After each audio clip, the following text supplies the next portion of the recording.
여러분 혹시 눈물 치료법이라고 들어보셨나요? 이 대체 의학으로 웃음 치료법은 많이 알려져 있지만 눈물 치료에 대해 들어보신 분은 많지 않으실 겁니다.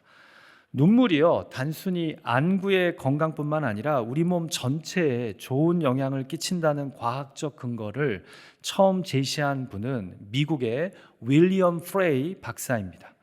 그는 1977년에 알츠하이머 병을 유발하는 스트레스를 연구하다가 눈물이 해독작용을 한다는 사실을 발견합니다. 보통 자연 반사적으로 나오는 눈물에는요, 98.5%가 수분이라고 합니다. 감정의 반응에 의해 나오는 눈물에는 근데 수분 외에 이 스트레스를 유발하는 호르몬 성분이 월등히 많이 함유되어 있다는 사실을 이 박사님이 발견하게 됩니다. 그래서 눈물이 몸을 건강하게 해준다는 거죠. 이후 일본에서는 이 루마티스 치료에 눈물을 적용한 연구 결과가 발표되었고요. 또 한국에서도 암 환자에게 눈물 치료를 적용한 사례들이 발표되었는데요.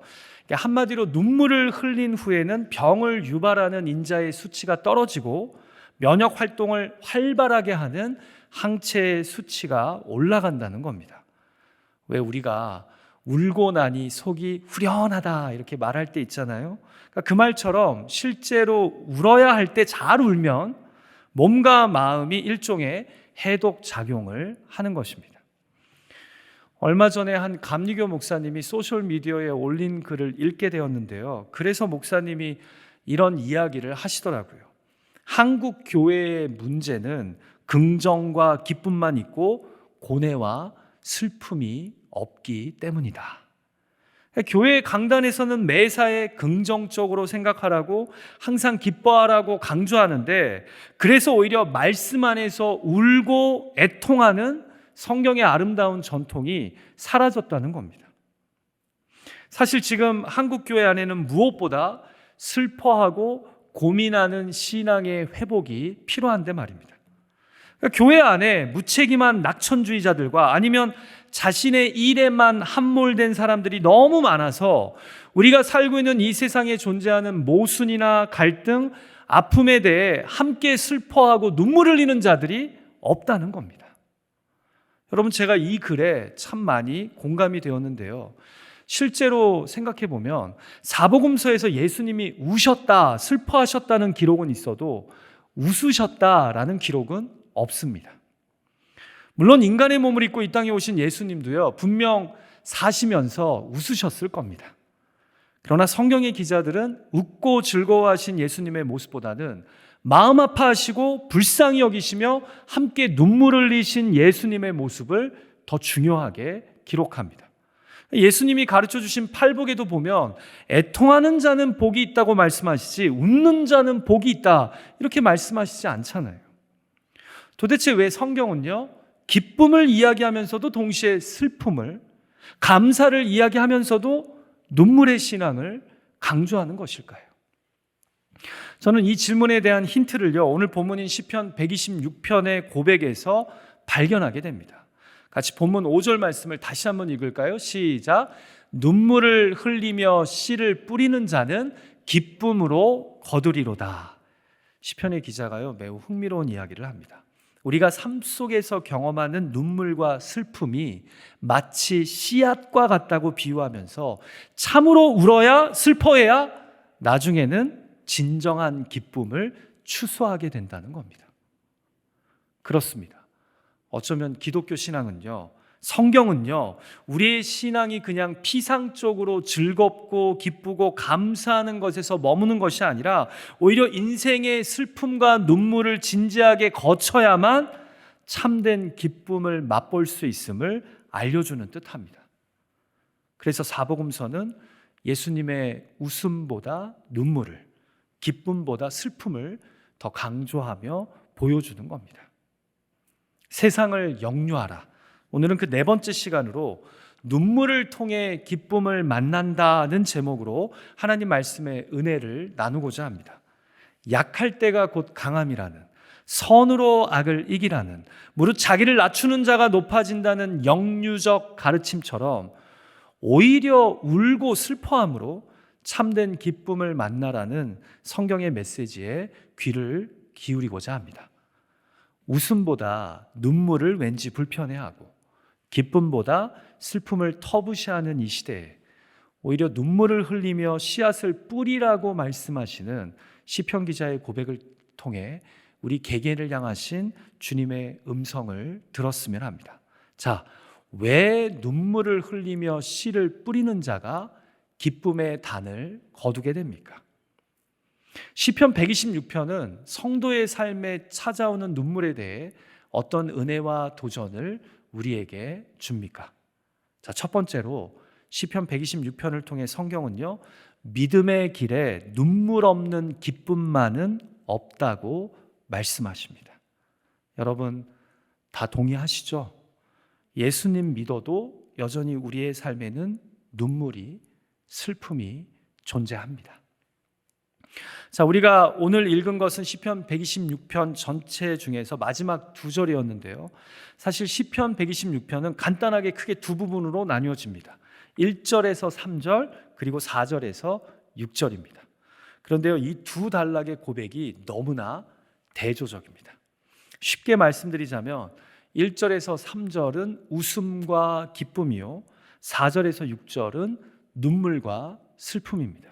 같이 시편 126편 2절 말씀을 읽을까요? 시작. 그때에 우리 입에는 웃음이 가득하고 우리 혀에는 찬양이 찼었도다. 그때의 문나라 가운데에서 말하기를 여호와께서 그들을 위하여 큰 일을 행하셨다 하였도다. 자, 정확하게 어떤 일인지는 모르겠지만 시편 기자의 삶 속에 웃음이 가득하고 그 혀에는 찬양이 가득했던 적이 있었던 것 같습니다. 그 꿈 같은 경험이 얼마나 대단했는지 그때 다른 나라 백성들이 말하기를, 야, 이스라엘의 하나님 여호와가 저 사람들을 위해 하신 일이 정말 대단하다라고까지 말했다는 겁니다. 그래서 시편 기자가 그때를 회상하면서 3절에서 뭐라고 말합니까? 우리는 기쁘도다라고 고백합니다. 하나님이 자신의 백성들 가운데 역사하셔서 참으로 기쁘고 감사했던 겁니다.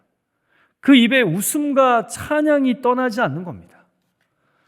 여러분도 믿음의 길을 걸어가시면서 시편 기자처럼 이런 경험을 하신 적 있지 않으십니까? 여러분의 삶 가운데 하나님이 극적으로 개입하셔서 여러분의 입가에 웃음과 찬양이 떠나지 않았던 적 있지 않으셨냐라는 겁니다. 그래서 믿지 않는 사람들조차 여러분을 보면서, 야, 정말 네가 믿는 하나님이 내게 복을 주시는 것 같다, 네 삶 속에 대단한 일을 이루셨구나 하는 말을 들어보신 적 있지 않으세요? 자, 그런데 여러분, 안타깝게도 우리 인생이 항상 이러면 좋을 텐데 항상 이렇게 기쁘고 감사하지만은 않죠. 하나님을 경외하는 오늘 본문의 시편 기자도 마찬가지입니다. 자, 중요한 것은 시편 기자가 1절에서 3절의 이 말씀을 과거형으로 고백하고 그때는 이랬다라고 말한다는 점입니다. 그래서 2절 말씀에도 그때라는 말이 두 번 계속해서 등장합니다. 여러분, 그때 그랬다는 것은 지금은 아니라는 겁니다. 왜 우리가 이민 와서 잘 쓰는 말 중에 이런 말 좋아하시는 분들이 있어요. 왕년에, 왕년에. 여러분, 이 말의 감춰진 의미는요, 지금은 예년 같지, 왕년 같지 않다라는 겁니다. 시편 기자도 계속 이때에 하는 것은 지금 상황이 그렇지 않다라는 거죠. 그래서 4절에서부터 현재형으로 강구를 하는데요, 여호와여, 우리의 포로를 남방 시내들 같이 돌려보내소서라고 기도합니다. 자, 무슨 일인지 모르겠지만 아마도 가족들 중에, 이웃들 중에 지금 포로로 끌려간 자들이 있는 것 같습니다. 그래서 하나님께 기도하는 거예요. 눈물이 앞을 가리고 걱정과 염려가 밀려오는데 마치 메마른 남방의 사막에 하나님이 시냇물을 만들어 흐르게 하시는 것 같이 기적을 베푸사 우리의 포로들을 귀환시켜 달라는 겁니다. 제가 어제 뉴스를 보니까요, 이 우크라이나 군의 포로로 사로잡힌 러시아의 젊은 군인들이 가족들과 영상 통화를 하면서 서로 막 울더라고요. 과연 내가 무사히 돌아갈 수 있을까? 과연 내가 사랑하는 아들을 다시 볼 수 있을까? 여러분, 가족이 생이별하는 것처럼 고통스러운 일이 어디 있겠습니까? 그것도 포로로 잡혀갔는데 말입니다. 자, 그런데 지금 그런 고통이 시편 기자의 삶에 찾아온 겁니다. 그래서 5절부터 계속해서 뭐가 나오는지 아세요? 눈물이 나오고 기쁨이 나옵니다. 왜요? 지금 눈물을 흘리고 있지만 언젠가는 기뻐할 날이 올 것을 소망하는 거예요. 지금 너무 힘드니까. 보십시오. 앞에서는 그렇게나 입가에 웃음과 찬양이 가득하고 기뻤는데 지금 시편 기자의 삶에는 눈물이 가득하고 인생의 고통과 슬픔이 찾아온 겁니다. 사랑하는 예배자 여러분, 시편 126편의 기도처럼 믿음의 길에 눈물 없는 기쁨만은 죄송하지만 없습니다. 아니, 여러분의 삶에 기쁨만 있었으면 좋겠는데 인생사가 그렇게 흘러가지가 않더라고요. 내가 하나님을 잘 경외하고 예수 그리스도의 복음 안에 확실히 거해도 죄악된 이 세상의 불완전한 삶에는 항상 고통과 슬픔이 찾아옵니다. 그래서 우리로 눈물을 흘리게 합니다. 여러분, 저는 이런 생각이 들어요. 어쩌면 우리는 그동안 신앙을, 복음을 잘못 이해한 것이 아닐까 하는 생각 말입니다. 신앙은 우리로 눈물 없는 삶, 복만 받는 삶을 살게 해주는 것이 아니라 이 세상의 슬픔과 눈물을 능히 감당하고 뛰어넘게 하는 참 복을, 참 평강을 알려주는 것인데 말입니다. 그것이 우리에게 누구예요? 바로 예수 그리스도 아닙니까? 아까 우리가 부른 그 찬양의 고백처럼 말이에요. 그래서 신앙이 없는 사람들과 달리 우리는 하나님께 부르짖어 눈물을 흘리며 기도할 수 있고, 복음을 모르는 자처럼 이 세상에만 연연하지 않고 저 영원한 하늘의 삶을 바라보며 비록 눈물을 흘리지만 이 땅에서도 소망을 가진 자처럼 살아가는 것, 이것이 바로 성경이 말씀하는 신앙, 복음 중심의 삶 아닐까요? 여러분, 저는 목회를 하면 할수록 이 세상에 참으로 눈물 마를 날이 없다는 것을 깨닫게 됩니다. 저는 새벽 기도회 때마다 우리 교회 환우들의 이름을 부르면서 기도하는데요, 그 기도에 이름들이 줄지가 않습니다.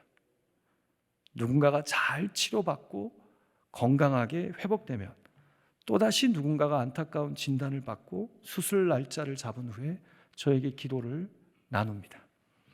또다시 누군가가 하나님의 이름을 부르짖으며 메마른 남방의 사막에 시냇물이 흐르는 것 같은 기적을 베풀어 달라고 눈물을 흘리며 기도합니다. 우리 인생에 기쁨만 있으면 좋겠는데 기쁨뿐만 아니라 눈물이 엄연히 존재한다는 겁니다. 사랑하는 예배자 여러분, 분명 우리는 예수님을 믿어서 항상 기쁘고 즐거운 자들이 아니라 세상의 고통과 모순, 불의에 눈물을 흘리며 하나님 의지하는 법을, 예수 그리스도의 복음만을 붙잡는 법을 배워가는 자들인 줄 믿습니다. 그래서 참으로 예수 그리스도가 내 삶의 유일한 소망임을, 만족임을, 그리고 능력과 구원임을 경험하는 것, 이것이 이 땅에서의 나그네 인생들을 향한 하나님의 계획이 아닌가 생각해 봅니다. 부디 눈물을 피해 가려고만 하지 말고 눈물과 기쁨이 교차되는 삶을 통해 하나님께로 더 가까이 나아갈 수 있는 저와 여러분이 되시기를 주님의 이름으로 축복합니다. 자, 두 번째로 시편 126편은요, 성도의 삶에 찾아오는 눈물에 대해 어떤 은혜와 도전을 줍니까? 인생의 눈물은, 슬픔은 열매 맺는 씨앗이 될 수 있다고 우리에게 말씀합니다. 자, 우리가 오늘 본문을 읽을 때요, 쉽사리 오독하는 것이요, 눈물과 기쁨보다 씨를 뿌려 열매 맺는 것에만 집중할 때입니다. 마치 신앙의 힘으로 내가 원하는 무엇을 끝까지 바라며 버티면 결국에는 하나님이 그것을 얻게 해주신다는 겁니다. 자, 이런 식으로만 본문을 보게 될 때 우리는 본문에 감춰진 의도를, 메시지를 놓치게 됩니다. 저는 오히려 본문에서 우리가 관심을 가져야 할 것은요, 이 눈물이라고 생각합니다. 눈물. 같이 5절과 6절 말씀을 볼까요? 눈물을 흘리며 씨를 뿌리는 자는 울며 씨를 뿌리러 나가는 자는. 자, 여러분, 지금 시편 기자는요, 우리에게 눈물은, 인생의 슬픔은 마치 씨앗과 같다라고 말씀하고 있는 거예요. 그래서 이 눈물의 씨앗을 바르게 뿌리면 오히려 이를 통해 기쁨의 추수를 맛보게 된다는 겁니다. 지금은 힘들어서 울지만, 어떻게 해야 될지 몰라 하염없이 슬픔의 눈물을 흘리지만, 이것을 열매 맺게 하는 씨앗으로 여기고 내 영혼에 잘 뿌리면 오히려 이를 통해 무엇인가를 얻게 된다는 겁니다. 무엇인가가 자라게 될 것이라는 겁니다. 한마디로 잘 울면, 제대로 슬퍼하고 애통해하면 이를 통해 삶의 열매를, 신앙의 열매를 거두게 된다는 겁니다. 별로 안 놀라우신가요? 여러분, 뉴욕 맨하탄에 리디머 장로교회를 개척해서 목회하신 팀 켈러 목사님이요, 이 본문을 가지고 말씀을 전하시면서 흥미로운 제목의 책 한 권을 소개하시더라고요. 참고로 오늘 설교는 그 목사님의 메시지에 영향을 많이 받았어요. 설교 중에 소개한 책이 뭐냐, 폴 빌하이머라는 목사님이 쓰신 책인데요, 제목이 Don't Waste Your Sorrows. 이게 책 제목이에요. 직역하면 당신의 슬픔을 낭비하지 마십시오. 여러분, 이 책에서 저자는요, 우리가 이 땅에서 겪는 고통과 슬픔 안에 감춰진 하나님의 의도와 목적이 있다고 이야기하는데요, 그러면서 이 책 제목을 이렇게 잡은 거예요. 근데 이 제목이 걸작인 게, 우리가 살면서 슬픔을, 눈물을 아무 의미 없이 그냥 낭비할 수 있다는 점을 강조하는 제목이기 때문입니다. 그러니까 하나님을 믿는 자들에게는 그 슬픔과 그 눈물에 의미가 있는데, 이것을 놓치고 그냥 울기만 하고 괴로워하기만 하면 안 된다는 거예요. 이 씨앗과 같은 슬픔을, 눈물을 통해 무엇인가 전혀 예상하지 못한 하나님이 예비한 열매를 맺을 수 있어야 한다는 겁니다. 여러분, 이해가 되세요? 자, 본문의 비유를 가지고 설명하자면 이런 거겠죠. 농부가 씨앗을 한 자루 가득 담아서 밭으로 갑니다. 여러분, 씨앗은 밭에 여러 곳에 골고루 뿌려야 많은 수확을 얻게 되는 것 아닙니까? 근데 이 농부가 그렇게 하지 않고 그냥 한 자리에, 바로 자기 코앞에 가져온 씨앗을 다 쏟아 놓은다라고, 심는다라고 한번 생각해 보세요. 이게 바로 씨앗의 낭비인 거죠. 그리고는 추수는 없겠죠. 무엇인가를 거두기는 하겠지만 이 자신의 밭에 골고루 흩어서 뿌리지 않았기에 그 뿌린 자리에 몇 개의 열매는 있겠지만 씨앗이 낭비되어서 그 수확이 많게 되지는 않는 겁니다. 자, 그러니까 이게 무슨 의미냐? 우리의 눈물, 슬픔이 이렇게 낭비될 수 있다라는 거예요.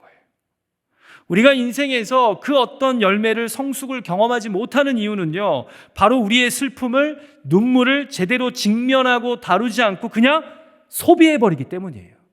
그냥 낭비해버리기 때문이라는 거죠. 여러분, 그런 게 어떤 걸까요? 그냥 그 힘든 사실, 그 괴로운 현실로 인해 눈물을 흘리고 울고 소리만 지르는 것. 그 눈물로부터 그 어떤 도전과 나를 향하신 하나님의 음성에 귀를 기울이지 못하는 것.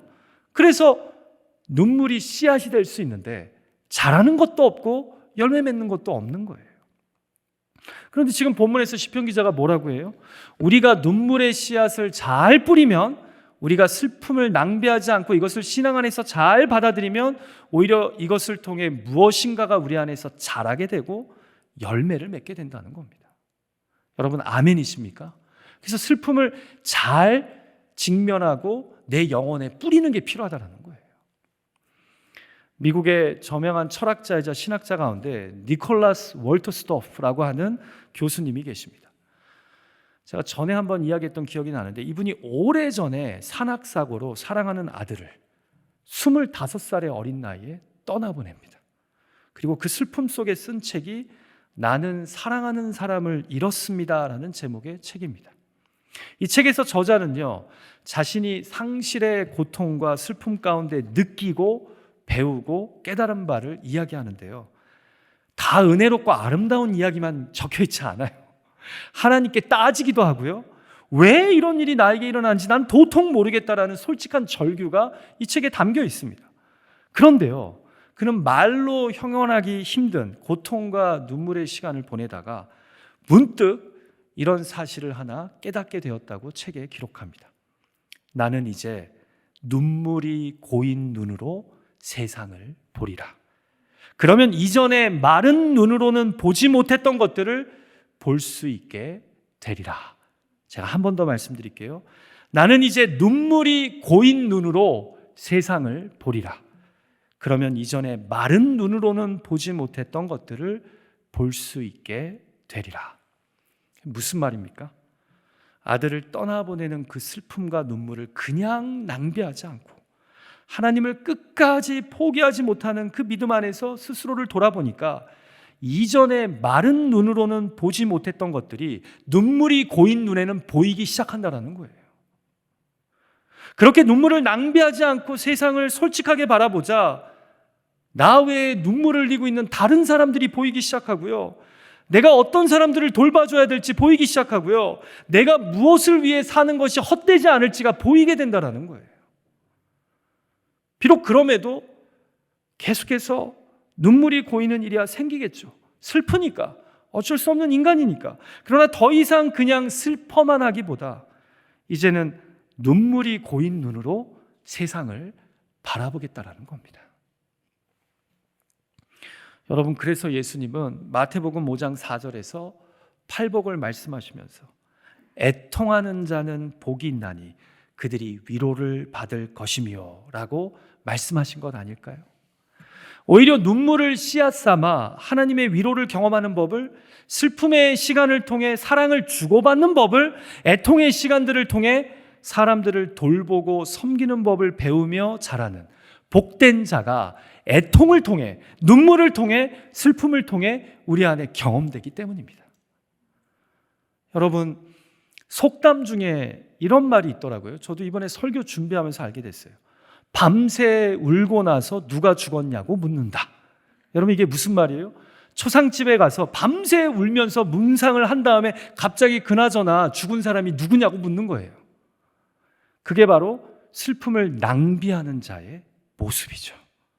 내가 인생의 역경으로, 삶의 고난으로 지금 눈물을 흘리고 있는데 그 눈물을 그냥 아무 의미 없이 낭비하지 말라는 거예요.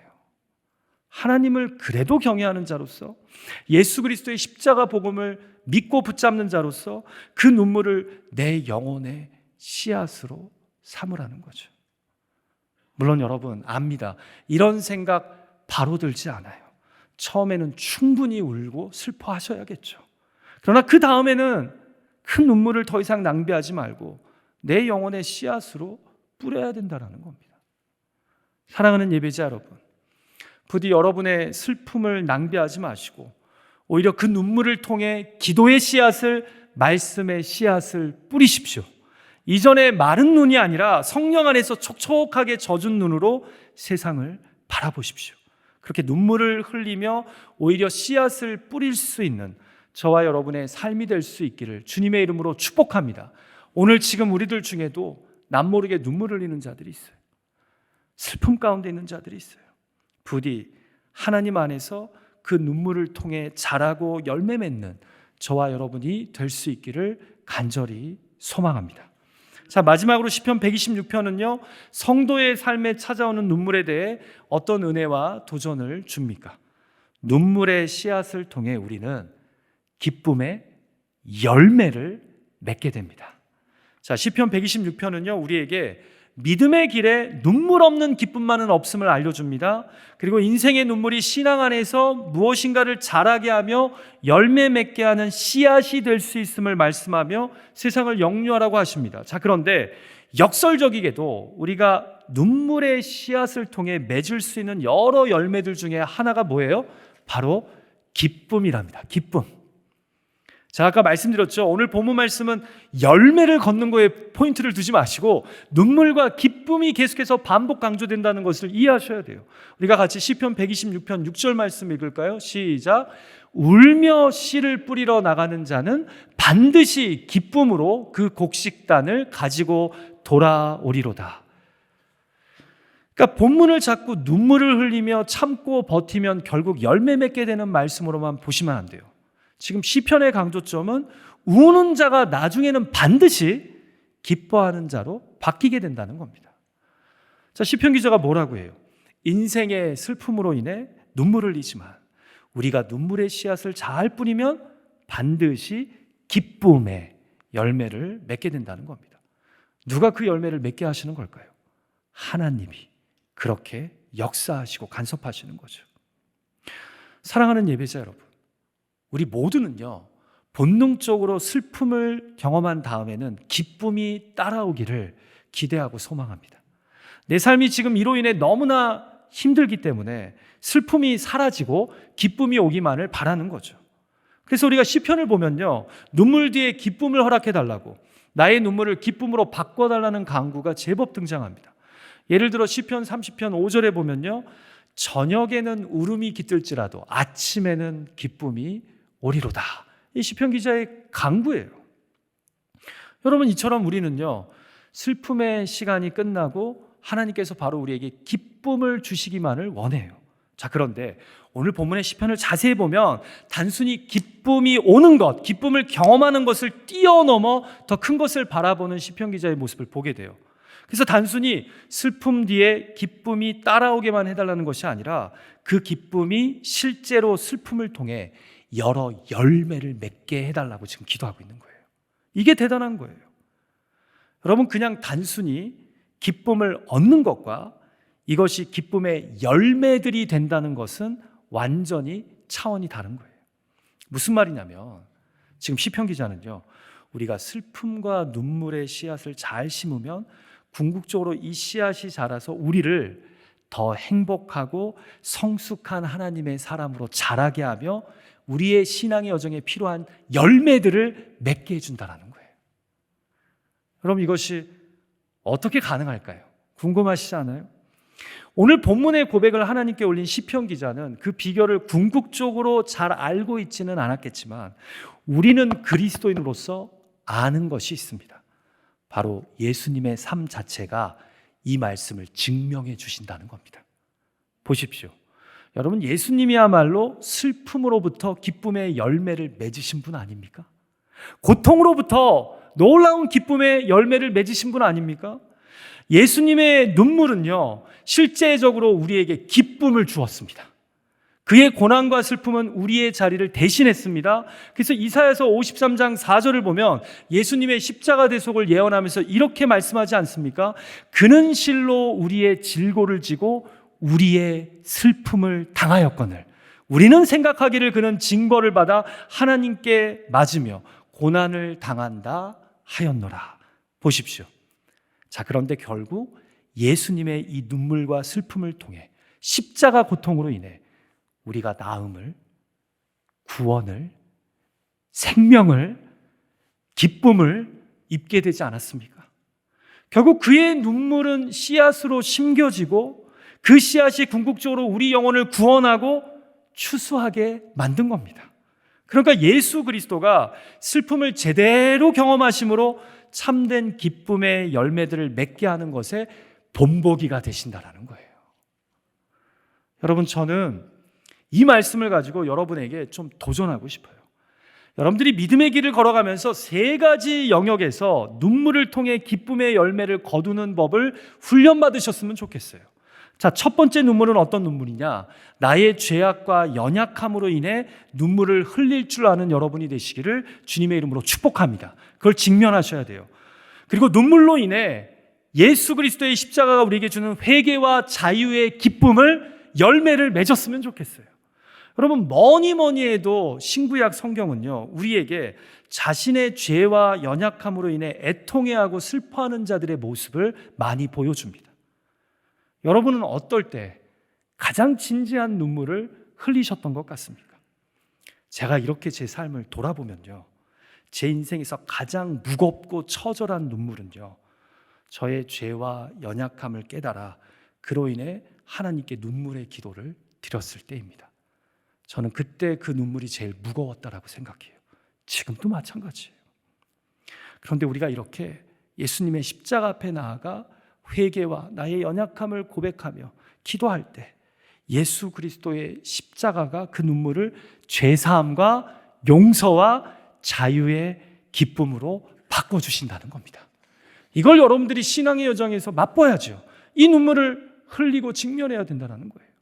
자, 두 번째 눈물은요, 감당 못할 내 삶의 고통으로 인해 흘리는 눈물입니다. 예수님도 겟세마네에서 그런 눈물의 기도를 드리셨잖아요. 오늘 본문에 나오는 시편 기자의 눈물이 바로 그런 눈물이죠. 그럴 때 예수 그리스도의 십자가가 우리의 눈물을 짊어지시고 우리의 고통과 슬픔을 짊어지시고 놀라운 은혜로 회복과 구원의 기쁨을 맛보게 하는 줄 믿습니다. 우리가 이 땅 살아가면서 뜻하지 않은 여러 시련과 고통이 찾아오잖아요. 경험하잖아요. 근데 그것을 예수 그리스도의 십자가 앞에 눈물로 슬픔으로 내려놓을 줄 알아야 된다는 거예요. 그 슬픔을 낭비해서는 안 된다는 거예요. 그럼 그 안에서 놀랍게도 우리 주님이 기쁨의 열매, 회복과 구원의 열매를 맛보게 하신다는 거죠. 여러분, 저는 새벽 기도에서 이런 경험을 종종 해요. 지금은 마스크를 쓰고 있지만 마스크 쓰기 전에도 저는 앞에서 새벽 기도에 인도하면서 참석한 분들 얼굴 다 봐요. 안 보이는 것 같죠? 다 보여요. 여러분 주무시는 것도 보이고 또 여러분들 배우자와 함께 예배드리면서 시큰둥한 분위기까지 보여요. 너무 거기에 신경 쓰면 제가 메시지 잘 못 전할까 봐 애써 못 본 척 하지 마. 근데 새벽 기도회 때 딱 예배를 인도하다 보면 딴 때와 달리 눈에 근심이 많은 분들이 있어요. 그리고 예배를 드리는데 벌써 말씀 들으면서 눈물 흘리는 분들을 봐요. 근데 참 신기해요. 분명히 그런 얼굴인 걸 내가 보고 오늘 좀 안 좋은 일이 있으신가? 하고 말씀 전하고 제 자리에 앉아서 기도를 하다가 이제 예배 마치고 나가면 본당 앞에서 우연찮게 그 분을 만날 때가 있어요. 한 20분, 30분 흘렀나요? 근데 본당 앞에서의 얼굴은 아까 예배당에 앉아있을 때 그 근심에 찬 눈빛과는 달라져 있어요. 이게 참 신기해요. 왜 그럴까요? 하나님 앞에 나아가 예수님의 십자가 앞에 나아가 내 인생의 눈물과 슬픔을 쏟아놓고 간절히 기도하는 거죠. 솔직하게 기도하는 거죠. 근데 그 기도를 주님이 듣고 만지시며 그 슬픔을 뺏어가시고 그에게 오히려 기쁨을 주는 것이죠. 다시 일어나야지 소망하고 꿈꾸고 힘내라고 하는 그 주님의 회복의 음성을 듣고 달라진 얼굴로 예배당을 나가는 교인들을 볼 때가 종종 있어요. 그런 눈물을, 슬픔을 맛보셨으면 좋겠어요. 그 눈물과 슬픔을 기쁨의 열매들로 바꾸시는 예수님의 십자가를 만났으면 좋겠어요. 마지막 세 번째로 여러분들이 꼭 흘리셨으면 하는 눈물이 있어요. 바로 예수를 믿지 않고 죽어가는 영혼들을 향해 눈물을 흘릴 줄 아셨으면 좋겠어요. 그래서 그들을 위해 기도하다가 내가 그 사람에게 복음의 전파자가 되고 내가 예수님을 소개하게 되는 거예요. 그 영혼이 끝까지 복음을 거부하고 계속해서 하나님 없다고 사는 그 모습에 내가 괴로워하면서 눈물의 기도를 드리다가 결국 복음을 전했는데 그 영혼이 예수님을 자신의 구원자와 주인으로 믿게 되는 기쁨, 눈물을 통해 예수 그리스도의 복음을 나누는 기쁨, 그 영혼이 구원받는 기쁨을 누릴 수 있는 여러분이 되시기를 주님의 이름으로 축복합니다. 그래서 여러분, 마태복음 5장의 팔복을 누가복음 버전으로 말씀하는 6장 21절, 누가복음 6장 21절 후반부에 보면요, 애통하는 자는 복이 있나니 부분을 이렇게 번역해요. 지금 우는 자는 복이 있나니 너희가 웃을 것이며. 그 가운데 뭐가 들어간 거예요? 예수님의 십자가. 나를 위해 고통당하시고 눈물을 흘리시고 슬퍼하신 그 예수님의 십자가로 인해 울었던 내 삶이 웃게 됩니다. 애통했던 내가 하나님의 위로를 경험하게 됩니다. 이게 마태복음의 이 팔복과 누가복음의 팔복이 우리에게 도전하는 은혜라는 거죠. 말씀을 마칠까 합니다. 이홍섭 시인이 쓴 시 중에 무지개라는 제목의 시가 있습니다. 제가 그 시의 시작 부분, 앞부분을 읽어드릴까 해요. 들어보세요. 서산 너머에서 밤새 운 자 누구인가? 아침 일찍 무지개가 떴네. 시인은요, 어느 날 마을 입구에 아침에 아름답게 무지개가 이렇게 세워진 것을 보고 속으로 생각합니다. 어제 저녁에 서산 너머에서 누군가 운 자가 있었구나. 그 눈물로 인해 오늘 이 아침 무지개가 내 앞에 떠 있구나 라는 생각 말입니다. 우리의 인생에 눈물이 있습니다. 슬픔이 있습니다. 근데 저 서산 너머에 누군가 눈물을 흘린 것처럼 골고다 언덕에서 예수 그리스도가 우리를 위해 눈물을 흘리셨습니다. 그리고 그 눈물을 붙잡고 슬픔을 낭비하기보다 직면하는 자에게 십자가는 찾아와 무지개와 같은 또 다른 소망을, 구원을, 회복을 다시 허락합니다. 그렇게 눈물을 피하지 말고 슬픔을 낭비하지 않고 예수 그리스도의 십자가를 붙잡고 하나님께 나아감으로 우리의 눈물을 웃음으로, 우리의 슬픔을 기쁨으로 바꿔주시는 주님을 경험하는 저와 여러분이 되시기를 주님의 이름으로 축복합니다.